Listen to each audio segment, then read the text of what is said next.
अस्सलाम वालेकुम, नमस्कार, आदाब, सत श्री अकाल। आप लोग कैसे? उम्मीद करते हैं आप लोग खैरियत से होंगे। हम भी खैरियत से हैं। देखिए, आज का जो अपडेट है वो आपको शुरू से लास्ट तक ज़रूर देखनी चाहिए। बाकी उनसे मैं गुजारिश करूंगा, जो चैनल को देखते तो ज़रूर हैं लेकिन सब्सक्राइब नहीं करते हैं, प्लीज़ आप एक लाइक भी कर देते हो तो मेरे को थोड़ी सी हौसला मिलता है कि ताकि आने वाले जो अपडेट्स हैं मैं आपके सामने रख सकूँ। तो जो पहले जो अपडेट है मैं आपको बता दूँ, जो जहाँ पर काम करता है, जैसे मान लीजिए आप 18 नंबर पर हो, 18 नंबर बीजा पर आए हो और वहाँ पे आप या तो दुकान पे काम कर रहे हैं या कंपनी में काम कर रहे हैं, वो जहाँ का आपका एड्रेस है, कहने का मतलब वहाँ पे आप काम करिए, ना कि कहीं और दूसरी जगह। अगर आपको इस तरह पकड़ लिया जाता है, आप पकड़ में आ जाते हो, तो आपके ऊपर भारी जुर्माना भी लगा सकता है और आपको ब्लैक लिस्ट भी किया जा सकता है। कहने का मतलब ये आपको आपका जो फिंगर है वो ब्लॉक करके निकाल दिया जाएगा, यानी डिपोर्ट कर दिया जाएगा। तो इन बातों का आपको ध्यान रखना चाहिए। जो बाहर में काम करने वाले हैं अब उन पे सख्त कार्रवाई की जा रही है, उनको अब बाहर में काम करने के लिए रोका जा रहा है।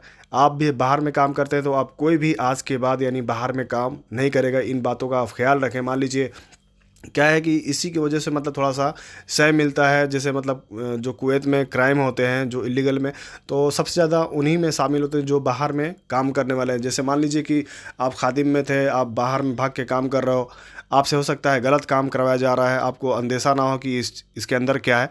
तो बहुत चीज़ ऐसे मतलब मायने हो सकते हैं। तो इन बातों का आपको ख्याल रखना है कि बाहर में अब काम करने वालों के लिए पकड़ा जा रहा है, उनको डिपोर्ट किया जा रहा है और कुछ लोग को जेल में शेल्टर्स में रखा जा रहा है।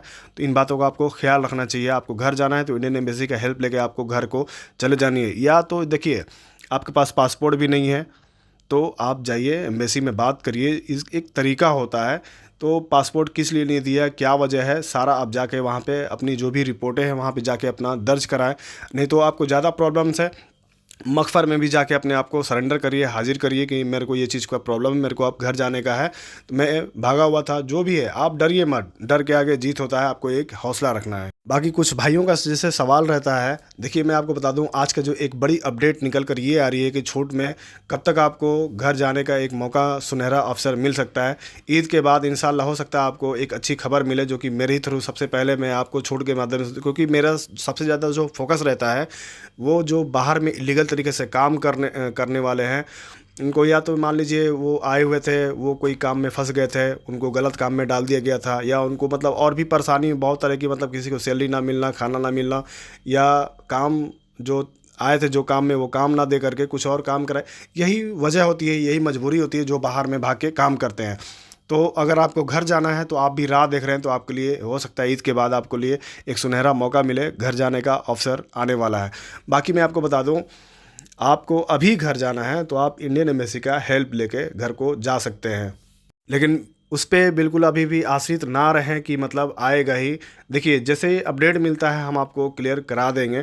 बाकी जैसे मेरे को हिंट मिला, जो लोग सोच रहे हैं, जो लोग इंतज़ार में जो बैठे हुए हैं, सोच रहे हैं कि उनको कम से कम एक तसल्ली तो मिल जाए कि हाँ हो सकता है ईद के बाद आपको लिए एक अपडेट निकल कर आए, इसलिए हमने सोचा कि ये जो खबर है आपके सामने रखा जाए। बाकी इस पर आपको आश्रित नहीं रहना है। आपको अभी ज़्यादा परेशानी है तो आप एम्बेसी हेल्प लेके, नहीं तो मखफर का यानी पुलिस थाने का, पुलिस स्टेशन का आप हेल्प लेके घर को जा सकते हैं। नहीं तो आपको क्या है कि देखिए, आपको ज़्यादा से ज़्यादा 15 से 20 दिन, नहीं तो 2 से 3 महीना, लेकिन आपको जेल होके ही जाना है। अभी आप इलीगल हैं, बाहर में काम कर रहे हैं, तो ऐसा नहीं है कि आपको डायरेक्टली मतलब टिकट लीजिए और घर को चले जाइए। आपके पास पासपोर्ट है, अकामा है, आप परेशानी में हैं, भागे हुए नहीं हैं, तो आपको घर को चले जाना चाहिए। आपको कोई रोकने वाला नहीं है। अभी जो फैमिली वीज़ा पर यहाँ पर बुलाते हैं, जैसे अपनी वाइफ को या अपने बेटे को या कोई अपना घर के सदस्य को यहाँ पर बुलाते हैं और उनको कामों में डाल देते हैं, यहाँ पे एक इलीगल तरीके से, यानी कहने का मतलब है कि उनसे काम कराया जाता है। तो ये चीज़ का आप ध्यान रखें। फैमिली वीज़ा पर बुलाए हैं तो उनको जो टाइम लिमिट है उसी टाइम पर आप उनको घर को विदा कर देना, यानी रवाना हो जाना चाहिए। नहीं तो आप भी मुश्किल में फंसोगे, आपकी फैमिली भी मुश्किल में फंसेगी। तो वैसे ही काम ना करें तो आपके लिए अच्छा रहेगा।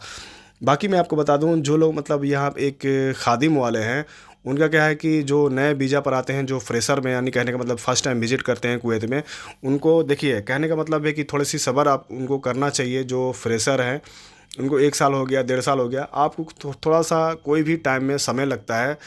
1 साल टाइम दीजिए, 2 साल टाइम दीजिए, तभी आपको समझ में आएगा। जो नए आते हैं उनको समझ में नहीं आता है कि हमारा काम क्या है, क्योंकि वो लोग पहले ही होपलेस हो जाते हैं, घबरा जाते हैं। कोई किसी से मतलब हदीका साफ़ करा जाता है, गाड़ियाँ मतलब 8-10 गाड़ी दे दी जाती है, और भी मतलब अलग से काम जो दे दिया जाता है, उसी में वो लोग होपलेस हो जाते हैं। देखिए, वो परीक्षा का, वो एग्ज़ाम का आपका टाइम होता है, कम से कम 6 महीना, 1 साल, कोई भी मतलब थोड़ा सा समय देना पड़ता है, तभी आप सक्सेस हो गए।